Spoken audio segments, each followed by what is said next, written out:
that means no more Ardent Sensor. That item is off limits. I would rather see Larson build an Infinity Edge than an Ardent Sensor in this game. Yup, throw all that support stuff in the garbage. Let the garbage chute take it all the way down to bot lane where it belongs. I want to see some Chad items in mid lane.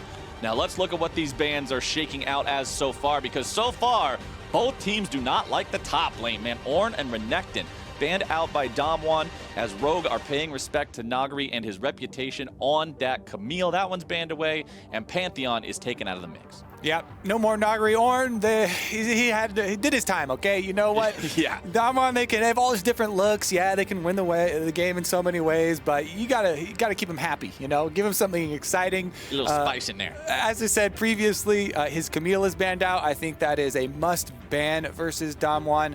So good research there from Rogue. Meanwhile, Ornn and Renekton, as you're talking about, these are two of the most common bans for Damwon currently in the current meta. Two of the easiest top laners to pilot versus Nagari. And Nagari wants more skill matchups. He wants to challenge you. He doesn't want you to be able to rely on Ornn or Renekton, which are very, very simple to execute. Meanwhile, similar thing for Lucian here. Solo lane Lucian is just skyrocketed in priority because of the pressure that you can have with this champion, and kind of warps the game. So let's get down to it then.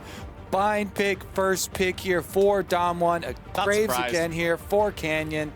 Try and rule them all. Not surprised at this one. The Graves, so popular, so effective in the jungle. With Nidalee banned away, it's kind of just the #1 jungle pick that teams like to go for.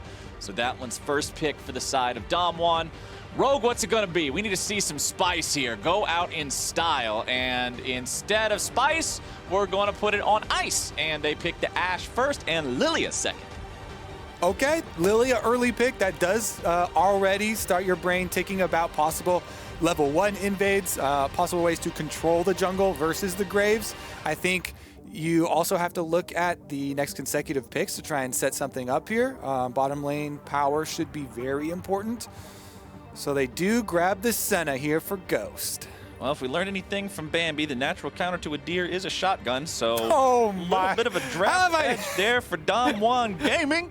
They got that one in the jungle. Let's see where the rest of the draft is going. Senna for Bambi, it was fire, okay? It was the forest was burning down. You know, a sad story with the mom and all that.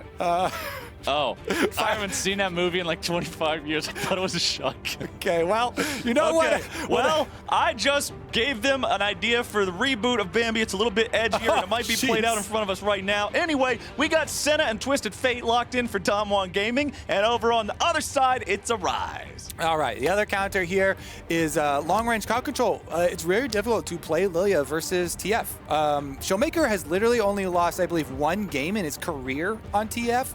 So it's a huge pick for Damwon. He's so good at utilizing it to get the rest of the map under control at the first stages of the game.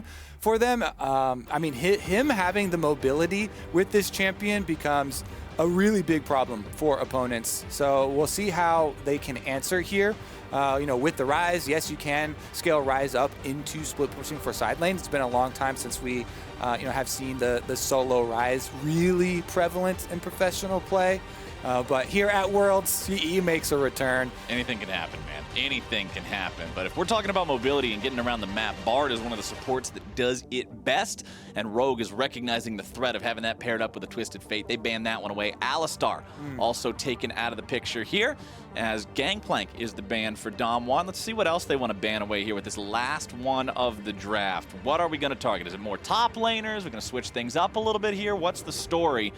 And instead, it is Set, who honestly can go to a lot of different roles. And it's about the front line. They don't really care where the Set goes. You just don't want them to have it.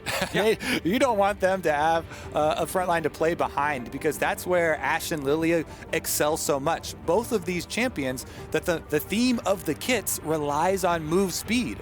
Ashe with the slows, Lilia with the speed. If you're unable to control the fight with a front line and make use of those differences in speed for both of those champions, then it becomes so difficult to actually control. So do know that Rogue have to lock in some sort of front line. Yes, the Set is banned away, but Nautilus point and click stun, plus the passive route, plus the anchor, 3 forms of possible setup for the Lilia Ashe. All right, the Nautilus locked in. Very, very scary stuff with CC in the bottom lane. But you know what? I think Damwon, they like the look of that. They like the look of the engaged support. So they're going to lock in one of their own here with the Leona.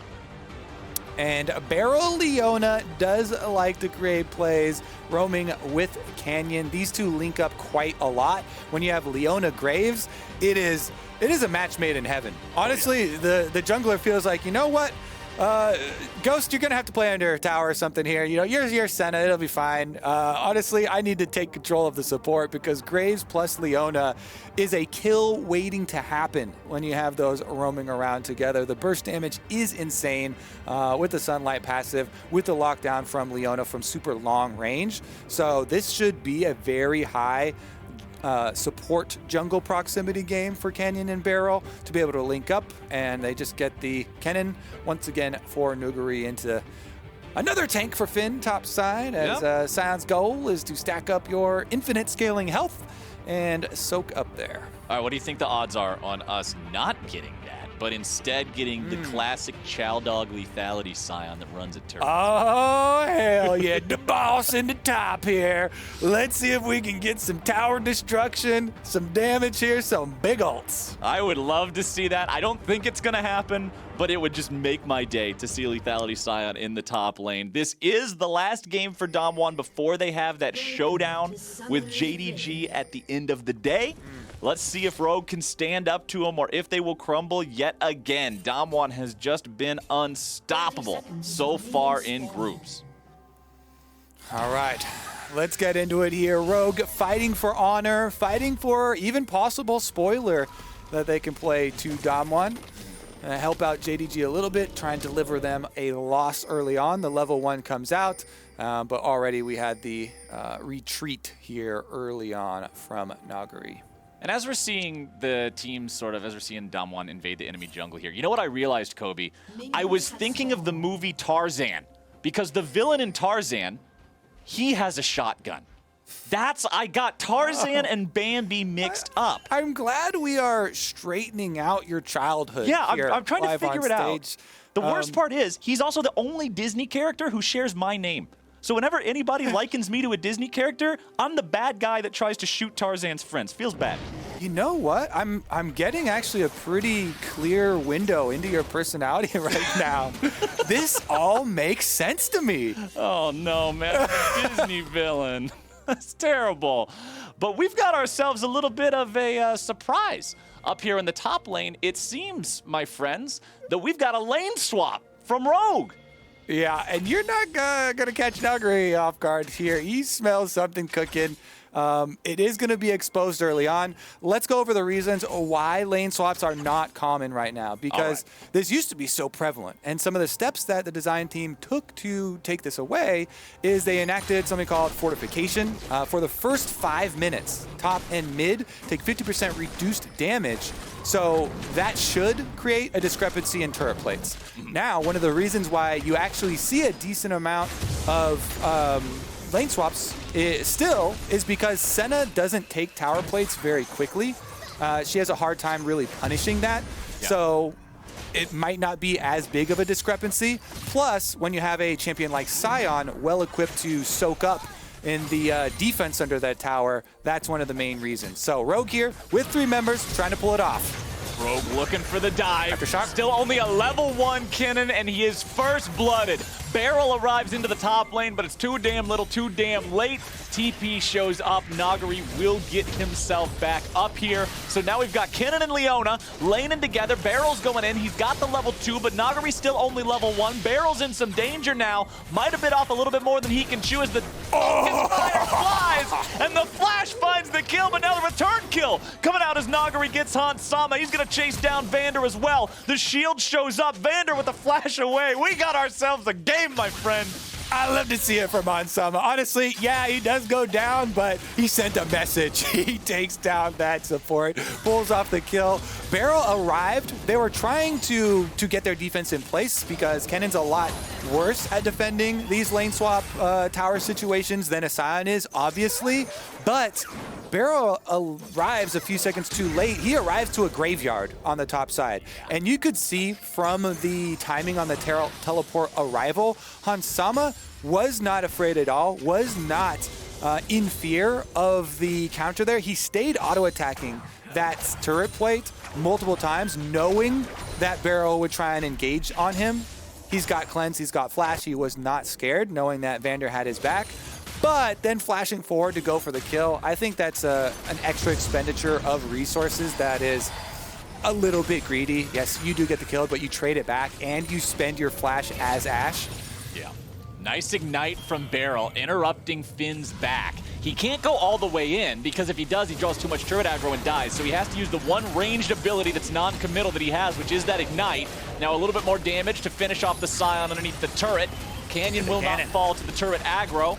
And with Finn's dead body rampaging all over the minions, they'll try to just shut him down here before he farms up too much more, and that is Damwon tying this game up. But his CSing time doesn't dip at all. He CSs as a zombie, then teleports right back. Here's another dive. And now we've got more plays showing up as Damwon brings in the cavalry in the form of Showmaker to show up and try to stop this. But they're saying, all right, you want to bring in a mid laner? We'll bring in a mid laner. 4v2 underneath the turret. Vander looking to start things off here. Stuns coming through. Nagari going down. Turret shot flying out. Showmaker picking up one. It's an even trade in the top lane. And they call their bluff. You got a mid laner, I raise you a mid laner. And yet they still push on the gold there as another kill traded back. This one, Flowers, this is what we wanted. Yes, Rogue are eliminated, but they are letting fly here. Why not throw it out? It's past 5 minutes, by the way, so the reduction in damage is not there anymore. You can try and push hard on those turret plates. Yeah, so back in the day, you were talking about how turret plates, or before turret plates, before this fortification, lane swaps were the meta. It was the thing. And man, back then, it was a solved system. Everybody knew how to do it. The first 7 minutes of the game are always going to play out exactly the same no matter what. I used to call it popcorn time because I could just know that I could take a break and grab some popcorn. I wouldn't miss anything in the game. But now that things are different, you have to play around that fortification. You get to see all sorts of spiciness as both teams try to make moves that take advantage of these lopsided lanes. It makes the once-in-a-blue-moon time that you do see the lane swap a lot more fun than it was back in the day. And we've got ourselves 6 kills at 6 minutes. First Drake of the game already going over to Damwon, and things are not stopping anytime soon here. Nagari and Finn have found themselves in the same lane here for the first time today. So at least the top laners finally get to 1v1 just in the bottom lane. Yeah. And there are multiple layers to it, too, also, you know, the things they put in place. Here's the fight, though. Oh, no time for layers. We got a fight breaking out as Vander's in some danger. Canyon grabs the kill into him. Larson trying to get away here with the flash. Stays alive. But Damwon take the fight and take priority over the topside river. And we use the Showmaker ultimate here from Twisted Fate to be able to pull it off. This is 2 kills now on the Graves. Canyon should be able to finish his jungle item after he returns, looking towards the completion of the early Rod of Ages from Showmaker as well. Bottom side, though, look here. Hover from Larson. I think they're just going to pull off the reset, though. You want to try and send your top lane, your Scion back to the top side of the map because you want to keep it in that situation where he's got the extra wave clear, should be able to deal with the extra pressure here. Here we go on the in onto Vander, does get stunned up. Showmaker comes through with the gold card. Canyon picks up the extra kill, further funding the Graves. And he doesn't use collateral damage there either, which means if Damwon wants to stay aggressive, there's no breaks on that aggro right now. They don't have to worry about that ultimate coming back up. Canyon still has everything ready to go. Summoner spells, ulti, the whole 9 yards. Top side is Ghost, shoving this lane up. Not a lot Finn can do against a Senna. You just kind of have to stand there and eat the auto attacks over and over, hope that you're tanky enough to not suffer meaningful damage from it. He'll farm up, continue just trying to add some minions to his stockpile. Top laner farm looking a lot like it did back in the day, my friend. Very, very low compared to the other roles. You can see 72 on both the Ashe and Twisted Fate, while top laners are barely just cresting 40. Even junglers ahead of that mark right now. Lilia throws the bowling ball over the wall, but it won't do a whole lot as Shelly has been pulled all the way out into the river. Rogue moving in to contest this one. Finn has already joined, but now they're looking to turn things back on Nagari. Here comes the Realm Warp, but it's not going to do a whole lot. Flash away, Inspired looking to live, but Inspired's looking to die. Ghost picks up the kill as Barrel falls to Larson. Stasis goes through and Vander is kept alive, but now the ulti from Nagari looking to lock him down. They'll find the kill there. Meanwhile, Canyon gets one on the top side, gunning down Finn. It is 3 kills on the side of Damwon Gaming. What a scrap from Damwon right there. Collapsing in even after the arrow hits, avoiding the follow-up there, and pulling up the extra kills. They've got Rift Herald, they've got wide open towers for turret plates as well. In a lane swap situation, of course, you can also even get greater value out of the Rift Herald because there are so many exposed towers. You should be able to get the first couple of turret plates down by hand, then use the Rift Herald on the later ones, which have more armor and magic resist. This is another one of the layers that we're talking about. There is the extra armor and magic resist permanently from those later ones, plus the temporary bonus if there's lots of people around. Here's the arrow, though. Immediately flash out there from Nuguri, so he didn't get chain CC down. Then the kill on the top here, Ghost with a well-placed ultimate to make sure they get the first one. Showmaker flashing in to force Vander's stopwatch. And even though he is able to stopwatch the gold card, you're still in place and he still gets locked down from Damwon. It's just really good coordination there, and the extra crowd control from the setup here on Damwon's side does find it an extra kill. Yeah, we got ourselves a 2,000 gold lead here for Damwon Gaming, and the items are already starting to pop off. Warrior plus Serrated Dirk for Canyon's Graves. Proto Belt already done here for the Kinnan, give him that extra burst and initiation power. And Rod of Ages completed and stacking for Showmaker. And look at that Kirche shard in his inventory next to it. That means Rapid Fire Cannon second item. I love this on Twisted Fate. Although you don't get a lot from the stat profile, I mean, attack speed, crit, yeah, sort of whatever. But that extra range is such a big facilitator for him making picks and setting up plays. And picks are the name of the game. When you have Senna and Leona as your bottom lane as well, so much range there, possibility of following up on crowd control. What matters is landing the point and click first part. Yep. And you've got so much easy chain that can pull up here. Tenacity will be a very big necessity. Here comes that Rift Herald swap play that we're talking about, and it is everybody looking for Finn. Here we go. Finn in some trouble. 1v3. He screams cowards and runs away at 400 miles per hour, as it looks like Damwon Gaming will not be stopped from taking down this tier 1 turret here in the top side. Also looking to make a play in the bottom. Inspired drops yet again. Second death here on the Lilia. Meanwhile, back in top lane, the camera pans over and the turret falls down. 4,000 gold lead for Damwon in 11 minutes. And again, Showmaker just really showing off this Twisted Fate once again. Such a good pick to have when you are in lane swap scenarios, very obviously, because he's able to go turn around some of these kills. Nuguri is on the chase. Oh boy, a little bit more damage might take him out. Flaction away from the Senna ulti that would have been able to kill him. Hansama stays alive and the turnaround comes through. Nagari goes down. Showmaker's on the run. However, the Twisted Fate is still very deadly. Rogue doesn't want to chase this any further. They're afraid Larson would die in the fight, and Inspired wasn't close enough yet. Yeah, nice punish there from Rogue. The reinforcements arriving in time. Dragon play here from Canyon. And Rogue are grouped up, but they're going for the kill. They're not going for the objective. They're going after Showmaker.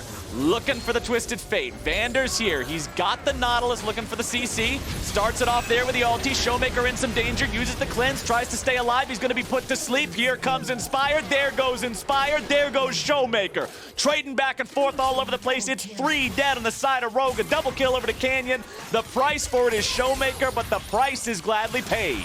Yeah, he's like, all right, you got my bounty, but I got the extras here with his team coming in. Now, with Damwon pushing towards mid lane, how do they actually pull off this dive? Well, Hansama runs for the hills, so they can't pull it off. It is going to be extra turret plates, though, as they can push on 2 lanes right now. And this is the consequence of the constant countering from Damwon. Always with the extra move here, able to get more gold on the opposite side. Damwon so far ahead, man. Twisted Fate has 2 fully completed items at 12 minutes. That's just not okay going up against this guy. He's in such a good spot to just have complete control over the game. 1-0-4 scoreline for Ghost's Senna as well. Would have had an extra kill on top of that if Hansama didn't flash away from the ulti the last time he fired it off, so getting really good value out of those. And the team on Rogue is pretty squishy, my friend. Yeah, you got a Scion, but everybody else is kind of just a big old marshmallow. And lethality is being stacked on 2 different champions on the side of Damwon. As Beryl tries to get away from the Enchanted Crystal Arrow, Ghost coming around to support him, keep him alive here. Piercing Darkness should be able to make sure that he stays nice and healed up. Instead, Ghost just uses it to farm, has to be looking out for that economy. Bottom lane, it's Nagari and Canyon working together to take down the second turret of the game. The lead goes up to 5K before 14 minutes. Flowers. Yes, sir. Canyon is higher level than the solo laners on Rogue. Finn just hit level 10 as you were talking, but when we were watching Larson pass through the jungle, passes by the graves, he does not want a piece of that. Finn going hard. Finn going in, but the flash away from Showmaker, he sidesteps a bowling ball as well, and then just steps underneath the turret, not too worried about it. So Finn tried to go for the big play, didn't quite work out, and now Rogue might be caught yet again. Inspired tries to get away, but Barrel's also having to tank up a lot here. Goes for the Solar Flare. Larson is caught out. Barrel's on the front line, rooted up, not taken down. Canyon grabbing the kill, dominating with that kill on Rise. 12 turret plates. What in the hell is going on this game? Damwon Gaming just cleaning up, making bank. Nearly 2K gold on plates alone. Break out the fine china this game as Damwon is taking down the last remaining tier 1 turret here in the mid lane now as well. Lilia will not be able to land any of that Dream Dust for the Lilting Lullaby. It's on cooldown anyway, but Ghost just casually steps away. Yeah, Ghost throwing out the taunt. Please try and hit me with an Ash Arrow. See what happens. Look at that. Canyon at the top, baby. That's what you want to see for the junglers. It has been a kingdom, all right. That's brutal. 7,700 gold. He has over twice the gold of either support. This Graves is just 6-0-3. Yumu's Ghostblade's second item. So not only a lethality item, but the lethality item that makes sure you're caught up and stay in point-blank range with whoever you're putting those shells into. This Graves is a force of nature here in this game. Already 2 Drakes picked up for Damwon Gaming as well. Less than 90 seconds until the next one spawns. Canyon could just use the Ghostblade active to get to lane faster, grab himself some minions, help the team push. He's got Shelly ready to go. They might not even need to use it here to break this tier 1. Doesn't look like they will. Last couple of auto attacks will take that one down, no problem.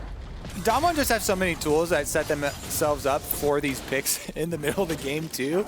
The range that we're seeing out of these possibilities is just too much. Yeah. Canyon here, you got a lot of the money. You know, they were committing to the dives early on, plus in large part thanks to the assistance from Showmaker's Twisted Fate, creating those plays, using that ultimate really well. Arrow does hit though, that's a big bounty. Arrow hits Canyon, who tries to get himself away, kites back with the collateral damage. Dredgeline makes a nice field goal, that's 3 points, but points aren't worth nothing in League of Legends. Han Sama falls back, nearly completely out of mana, out of health.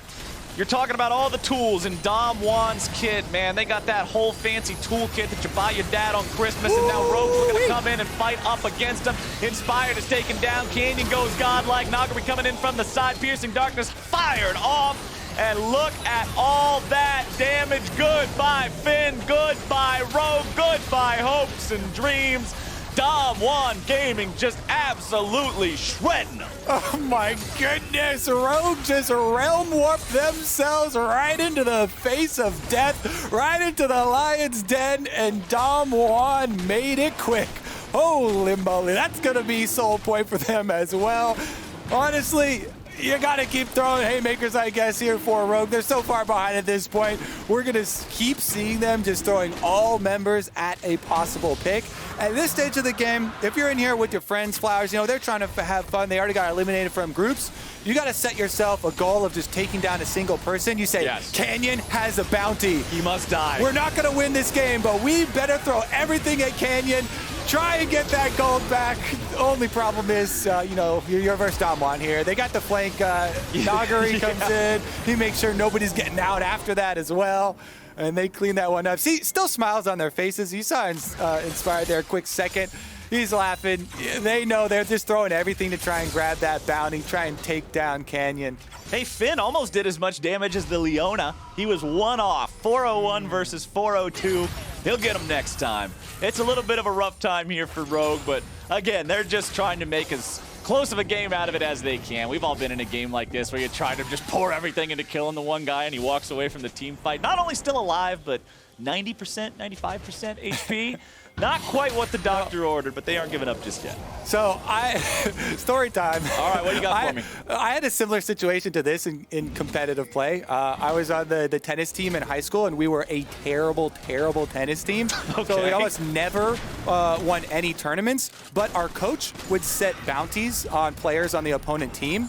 And we would just try and peg that player. And that's kind of what Rogue got to do at this situation. They're like, you know what? We're not winning this. Our coach was a scumbag, okay? You know, I was a child, so I'm not at fault here. The coach was a terrible influence. But that's what happened. And it honestly, it did work a couple of times where you kind of get in their head and they start missing shots because you keep, hitting the ball at them over and over. So Rogue right now setting the bounty on Canyon. And they're like, you know what? Everybody, we got to get this bounty. he is a lethality Graves. Yeah, he's got extra shield from Phantom Dancer, but maybe we can find this kill. Maybe we can hit him in the head with that tennis ball, take him down here. Not the head. Whoa, whoa, whoa, not the head. We weren't that evil. I mean, I don't know, man. I didn't meet this coach. Maybe this dude's an evil villain or something. I'm not sure, but either way, they're aiming tennis balls at him. We'll see if they can land them, because right now it is 25 seconds until the Baron spawns, and DWG Gaming are in the kind of a lead where they could just take it as soon as it does, or they might not even need it. They're all marching down that bottom lane. Twisted Fate's up on the other end of the map, but Showmaker does have TP to join up with them. Rogue, yeah, they're going to show up here. Oh, here we go, baby! They're making it happen yet again. It's a 5-man Rogue entry into the fight, but now Nagari's turning it right back around. He's going to be juggled up and beaten down. Finn taking the kill, but Canyon's grabbing Legendary. There's your click, click, boom with the buckshot versus the deer. The natural counter. Bambi or not, that's the way she goes as Finn walks away. 2 dead on the side of Rogue, 1 on the side of Dom1. They end up getting the victory yet again. But hey, Rogue is not going down easy. Well, they may actually still be going down easy, but they're trying. They're throwing those punches. They're not happy about it. Exactly. They did get 1 kill on the Nagari. Dom1 at the moment, though, they should be expecting these realm warps of death, the Rogue pain train coming through. So they're ready with the counters. You see a stopwatch. A stopwatch has been bought by Nagari after that one. He's like, you know what? All right, they're going to keep going for this. There's another look at it. Nagari actually flashed in to the team to try and counter this initiation. And yes, he does sacrifice himself. He goes down. The rest of Dom1 profit off of his death, though. And now onto the Baron. This should be, yes, conceded by Rogue. And they're just plotting their next realm warp. Oh, boy. Where's it going to show up? Oh, Larson still doesn't even have the cooldown. Never mind. It's been so long. Oh, man. All right. Well, the Enchanted Crystal Arrow flies through. It's a 12,000 gold lead. How fast was it going? Fast enough to miss. If an Ash Arrow flying towards the Baron. No, dude, I hate these problems. Okay. If an Ash Arrow flies at a moving train at a rate of 70 miles per hour, how fast will Rogue lose? Well, considering Dom1 has Baron in a 12,000 gold lead, pretty damn fast. Total champion damage this game. Yeah, turns out when you cannon ulti 5 people, you get a lot of damage, Mr. Kobe. Yeah, this isn't a lane swap situation where Nagari is out-leveled by his own jungler, and he's still getting in there right in the middle. Giant ultimates. Like I said, he picked up that stopwatch, so look for the next play. He doesn't have flash, but he will have a little bit of extra survivability. All right, place your bets right now, Mr. Analyst. Do Dom1 win with this Baron? They have... Yep. That's an easy one. I thought you were going to make it more difficult. No, they have to win with the Baron buff still active. Okay. Not like... I'm still taking it. Do they take the victory push? But yeah, the purple still has to be there when the Nexus blows up. That's the question. So, casual soul picked up.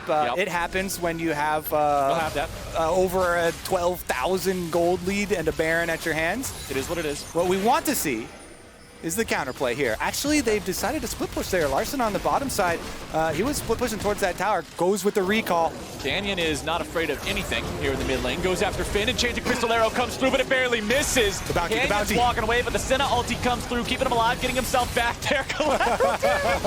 Oh, the auto attack on Lilia. The poor Lilia never stood a chance. Somebody play the Arms of an Angel music, Watch out, man. Eep. Goodbye, Lilia. Watch out, Eep. Triple kill for the Graves. Finn is alive, but he brings down the hammer and gets smacked around anyway. Quadra kill for Canyon. Han Sama is alive. It is time for the pentakill. They're just dancing together. Everybody's just having an old disco party around here. Han Sama denying the penta, standing back in the fountain. The timer is still active. Canyon could still get this penta if they're able to find the kill onto Han Sama. How bad does he want it? Underneath the turret. He goes into the stasis. Canyon needs a little bit of damage to take him out. He almost gets it. Han Sama denies the pentakill at the 11th hour. And Damwon, they will take the win over Rogue and go up to a 5-0 record in World's Groups. You know what the funniest thing is about that tower laser, the fountain laser getting that kill? What's that? Kenyon was actually not touched by anyone on Rogue when he went down, so... Wait, that was an execution? They didn't get his bounty. I'm 99% sure that was an execution. Oh, man, what a game. What a game. Rogue tried, but hey, man, I like the fact that they came out with the lane swap. They really just wanted to turn the game on its head, try the wackiest thing they could possibly think of, going up against the Titans that are Damwon. But, man, these guys are just prepared for everything. Honestly, yeah. I mean, having the Twisted Fate early on in the draft was a huge boon to them, but also how they react to these situations. Nagri from the level 1 early on, playing conservatively, backing off,